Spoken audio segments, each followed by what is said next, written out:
3. ఎంత పైసలు ఇచ్చినా కూడా రామని అంటున్నారు. ఇంకో స్కామ్ బయటపడ్డది. స్కామ్తో ఎండ్ అవుతుంది అన్నమాట.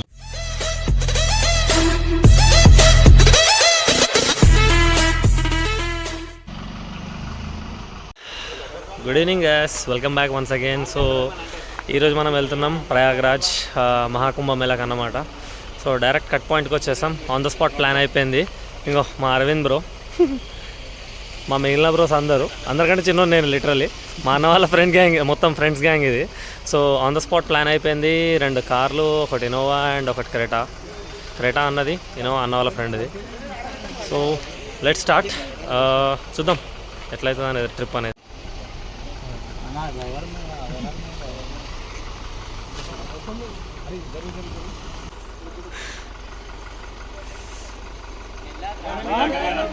బండ్లకేం దాకనియకండి. 3. జై శ్రీరామ్. సో ఫైనల్ 11:30 కూర్చున్నాం, ప్రశాంతంగా తింటున్నాం. ఓన్తో సంబంధం లేదు, ఓన్లో వాంది, ఓన్ తిండి అట్లుంటుంది. ఇగో గడ్డిపప్పు, చపాతి, ఆడనేమో పికల్, టమాటా chutney.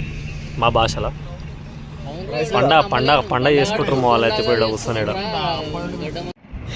Good morning friends. So రాత్రి నుంచి మేము 8 అవర్స్లో 800 కిలోమీటర్స్ కవర్ చేసినాం అన్నమాట. అండ్ ఒకటే స్టాప్ తీసుకున్నాము, అది వచ్చేసి ఫుడ్కి. అది కూడా ఓన్లీ 45 మినిట్సే పట్టింది. ఎందుకు అని అంటే ఫుడ్ మేమంతా ఇంట్లోకి తీసుకున్నాం కాబట్టి. బయట అక్కడిక్కడ ఫుడ్ బాగాలే అని చెప్పేసి ఆల్రెడీ ఇన్ఫర్మేషన్ వచ్చింది. సో బెటర్ ఎవరన్నా కుంభమేళాకి కానీ, కుంభమేళాకనే కాదులే, ఎక్కడికైనా సరే ఎవరైనా వెళ్తున్నారు అన్నప్పుడు better carry your own food from your home. Roads పైన ట్రాఫిక్ అయితే అట్లాంటిది ఏం కనిపించలేదు ఇప్పటివరకు మాకు. ఇది రాత్రి అంతా అరౌండ్ 8.5 అవర్స్లో 800 కిలోమీటర్స్ కవర్ చేసుకున్నామంటే అర్థం చేసుకోవచ్చు రోడ్స్ ఎంత బాగున్నాయి అండ్ ట్రాఫిక్ కండిషన్స్ అనేది. See on the next update. ఏమైనా అప్డేట్ కనిపిస్తే చెప్తాను మీకు.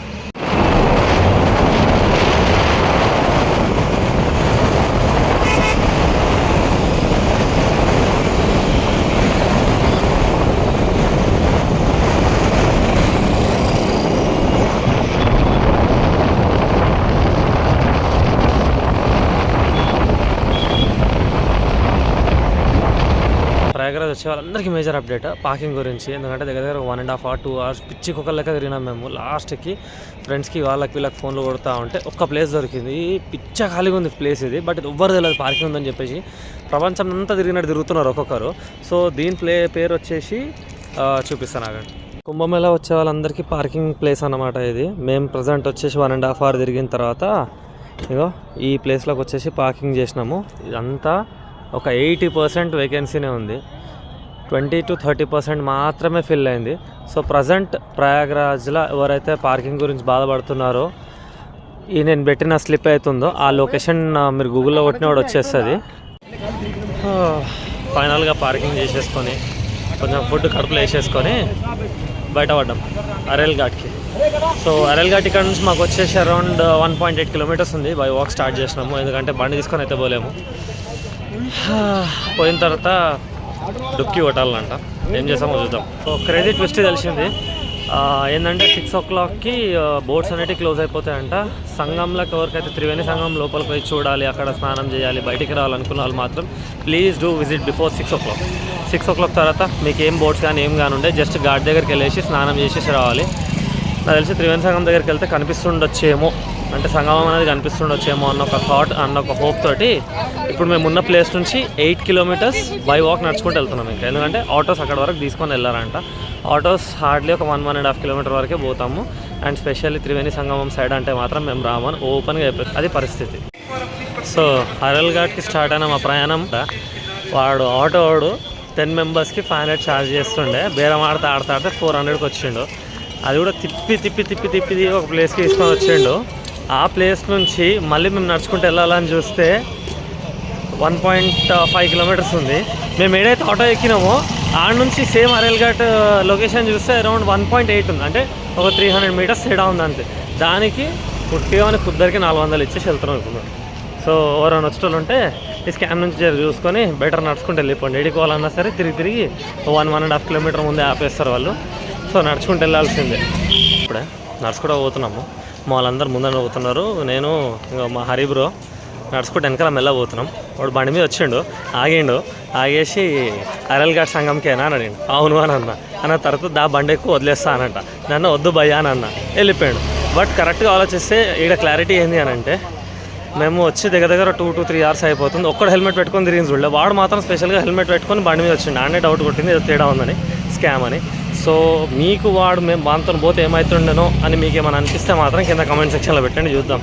ఇక్కడ నాకు కూడా తెలియదు ఏమవుతుండే అనేది. పోతే ఫైనల్గా ఘాట్కి వచ్చేసినాము. అండ్ ఇన్స్టాగ్రామ్లో వైరల్ అవుతున్నట్టు మాత్రం మా క్రౌడ్ కానీ ఎక్కువ ఇది కానీ ఏం లేదు, అసలు లిటరల్లీ ఏం లేదు. చూపిస్తాను నేను మీకు.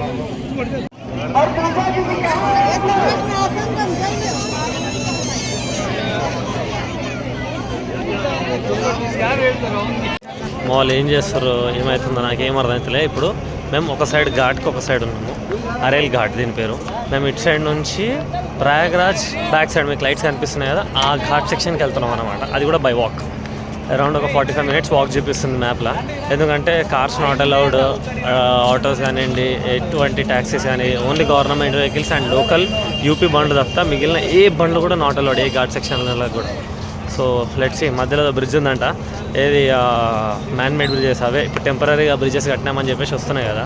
సో ఆ బ్రిడ్జెస్ ఉన్నాయి. చూద్దాం ఏమవుతుంది, ఏంది కదా అనేది. ఆ బ్రిడ్జ్ ఎట్లా ఉంటుందో ఏందో, ఈ రాత్రిపూట బ్రిడ్జ్ల మీద ఈ అడ్వెంచర్లు ఏందో ఏమో, లెట్స్ సీ. సో ఫైనల్గా అటు ఇటు దొప్పించుకొని ఫస్ట్ బ్రిడ్జ్ క్లోజ్ ఉంది, second bridge only for vehicles. అటు నుంచి ఇటు సైడ్ థర్డ్ బ్రిడ్జ్ నడుచుకుంటూ వెళ్ళడానికి ఓపెన్ చేసి పెట్టారు అనమాట.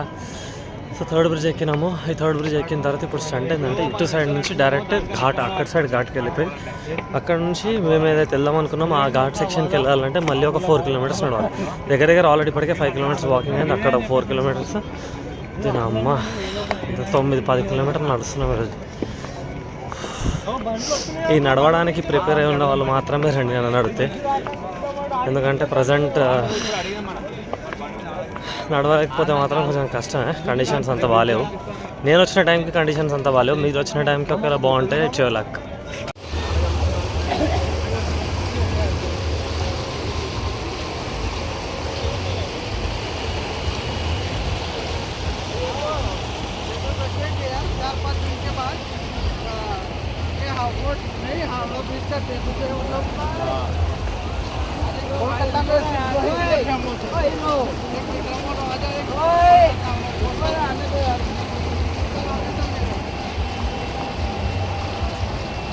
సో ఫైనల్గా గంగాఘాట్ స్నానం అయితే అయిపోయింది. అరౌండ్ 8 kilometers, 8 to 8.5 kilometers మొత్తం ట్రావెలింగ్ చేసుకుని నడుచుకుంటూ రావాల్సి వచ్చింది. అండ్ టైం వచ్చేసి ఇప్పుడు అరౌండ్ 11 అవుతుందా, 10:49 ఎగ్జాక్ట్గా. 3 hours ఆఫ్ జర్నీ మొత్తం నడుచుకుంటూ వచ్చిన తర్వాత లాస్ట్కి అయ్యా లిటరల్ ఎంత చిల్డ్ ఉన్నాయంటే అంత చిల్డ్ ఉన్నాయి అసలుకి. అసలు తలుచుకుంటేనే భయం అవుతుంది. ఫ్రిడ్జ్లో నీళ్ళు కూడా అంత చల్లగా ఉన్నాయి అనిపించింది. సో ఇక్కడ నుంచి మళ్ళీ బ్యాక్ 8 kilometers జర్నీ చేసుకుంటా మా కార్ దగ్గరికి వెళ్ళాలి. ఇక see you at the next spot. ఓపికలే చెప్పాను ఇంకా. నెక్స్ట్ ఎవరైతే ఇక్కడ రావాలని అనుకుంటున్నారో, రాకముందు నా వ్లాగ్ చూస్తున్నారో వాళ్ళకి మాత్రం నా పర్సనల్గా నా రిక్వెస్ట్ ఏంటి అని అంటే, ఫస్ట్ థింగ్ మీ సర్కిల్లో ఎవరన్నా వెళ్ళేసి వచ్చిన వాళ్ళు ఉంటే వాళ్ళని డీటెయిల్స్ అడిగేసి ప్లాన్ చేసుకోండి. ఎందుకంటే ఒక్కరిని అడగండి, ఒక 3 to 4 members, 5 members అడగండి, క్లారిటీగా తీసుకోండి. ఎందుకంటే ఈ ప్లేస్ అంతా సెక్టార్స్ వైజ్గా డివైడ్ అయిందన్నమాట. మేము వచ్చింది Sector 7 or Sector 9 ఉంది, కంప్లీట్ నాకు కూడా కరెక్ట్గా ఐడియా లేదు. అదొకటి. అండ్ పార్కింగ్ మెయిన్ రష్ ఉన్న రోజు వస్తే మాత్రం కంపల్సరీ మీరు చూసుకోవాల్సింది ఏంటంటే పార్కింగ్ గురించి. వెహికల్ పార్కింగ్ చేసిన తర్వాత కూడా అట్లీస్ట్ ఎంత అన్నా 2 to 3 kilometers మినిమం, మ్యాక్స్ వచ్చేసి మీకు 10 kilometers నడవాల్సింది ఉంటుంది. అది కూడా ఎక్కడ వరకు గంగా ఘాట్ దగ్గరలో పార్కింగ్ చేసుకుంటే కూడా ఆటోస్ అవి ఏం అలవ్ లేదు. Only government vehicles and local UP vehicles మాత్రమే. బట్ అందులో కూడా అన్ని వెహికల్స్ కాదు, ఏదైనా పర్మిట్ ఉన్నాయి కానీ లోపలికి ఏదైనా వర్క్ ఉన్న వెహికల్స్ని, లేదంటే ఎల్డర్ పీపుల్ ఉన్న వెహికల్స్ సర్టన్ రీజన్స్ ఉన్న వాళ్ళకి మాత్రమే కార్స్ అనేవి అలౌ చేస్తున్నారు లోపలికి. మిగిలిన వాళ్ళ వెహికల్స్ అస్సలు నాట్ అలౌడ్. లిటరల్లీ ఒక 2 to 3 kilometers అవతలనే పార్కింగ్ చేసుకోవాలి. పార్కింగ్ కూడా ఆషామాషి కాదు. లిటరల్లీ నేను ఎంతగానో అసలు 2 hours మేము ఓన్లీ పార్కింగ్ గురించి తిరిగినామంటే అర్థం చేసుకోండి పార్కింగ్ ఎంత కష్టం ఉందనేది. లోపలికి వచ్చేంతరకు ప్రాబ్లం లేదు. హైదరాబాద్ నుంచి మేము 8.5 hours ఫస్ట్ నైట్ మొత్తం 8.5 hours 800 kilometers కవర్ చేసినాం. మిగిలినంతా కొద్దిగా తింటూ చేస్తూ కొద్దిగా చిల్ అవుతూ మెల్లగా వచ్చేసినాము. రోడ్ మాకు ఎక్కడ బ్లాకేజెస్ కానీ ట్రాఫిక్ కానీ ఏం తగలలేదు. లిటరల్లీ అంటే అసలు ఎక్కడ మాకు ఆగాల్సిన అవసరం కానివ్వండి, ఏదైనా ప్రాబ్లం అవుతుందేమో అన్న ఫీలింగ్ కానీ ఏమనిపించలేదు. ఇక్కడ వరకు క్రేజీగా వచ్చేసినాం. బట్ ఇక్కడికి వచ్చిన తర్వాత ప్రాబ్లమ్ స్టార్ట్ అయింది మాకు. మెయిన్ ఫస్ట్ ఫేస్ చేసింది పార్కింగ్ ప్రాబ్లమ్, సెకండ్ వచ్చేసి లొకేషన్ ఇష్యూ, అండ్ థర్డ్ వచ్చేసి మనకి ఏమంటాం లైక్ రూట్ తిరగడం చాలా అంటే చాలా తిరగాల్సి వస్తుంది. సో ఇప్పటికి మేము ఫేస్ చేసిన ప్రాబ్లమ్స్ అయితే ఇవి. రిటర్న్ ఇక్కడ నుంచి స్టార్ట్ అయిపోయినాం. స్నానం అయిపోయింది, రాత్రి 11 అవుతుంది ఇప్పుడు. ఇప్పటికైతే ఇంతే. నెక్స్ట్ ఇంకేమైనా వస్తే యాడ్ ఆన్ చేస్తాను. Until then see on the next video. Bye. ఇదేంది వీడు బాయ్ అని చెప్పేసి అప్పుడే మళ్ళీ వచ్చిండు అని ఆలోచిస్తారా? ఏం లేదు బాయ్, మీకు ఇందాక ఓన్లీ బ్యాడ్ పాయింట్స్ చెప్పినా అని, ఐ లైక్ నెగిటివ్ అనేది చెప్పినా అని పాజిటివ్ చెప్పలేదు కదా మీకు ఇక్కడ ఏమేమి ఉంది అనేది. సో నాకు అనిపించిన నేను చెప్తాను. The first one is like hygiene. ఇంత పబ్లిక్ వచ్చి కూడా ఇంత హైజీన్గా అస్సలు ఎక్స్పెక్ట్ చేయలేను. లిటరల్ ఎప్పటికప్పుడు క్లీనింగ్ నడుస్తూనే ఉంది.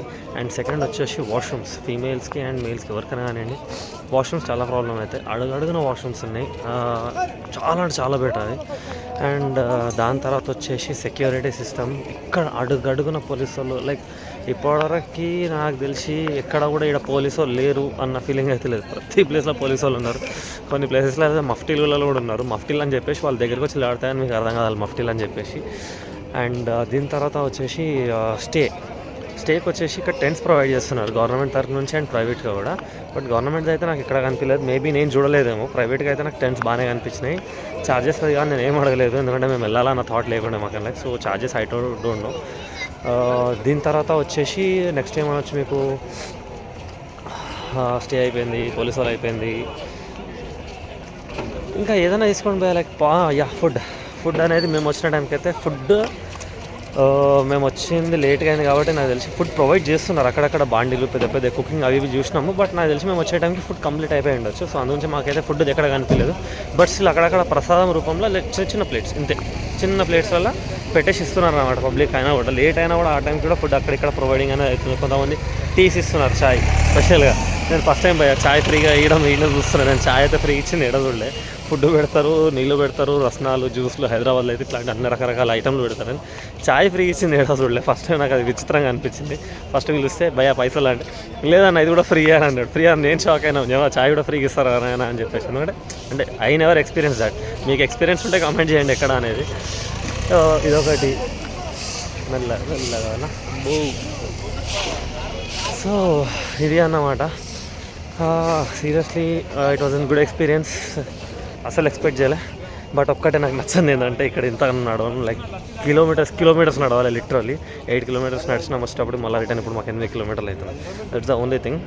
బట్ అది మేము చేసిన మిస్టేక్ అనొచ్చు, ఎందుకంటే మేము ఒక సైడ్ పార్కింగ్ చేసేసి ఇంకో సైడ్ వెళ్ళాలన్న ఆశతోటి పెట్టినాం. బట్ అటు సైడ్ మాకు పార్కింగ్ దొరకలే. మెయిన్ పాయింట్ ఏంటంటే మాకు అటు సైడ్ పార్కింగ్ దొరకలేదు. పార్కింగ్ దొరుకుంటే నాకు తెలిసి అక్కడే పెట్టేటోళ్ళం మేము. పార్కింగ్ దొరకక ఎక్కడెక్కడో పెట్టేసి 8 kilometers నడుచుకుంటా ఇక్కడికి వచ్చి ఘాట్ సెక్షన్లో చూసేసి వెళ్ళడం అంటే ఇట్స్ అన్ బిగ్ టాస్క్.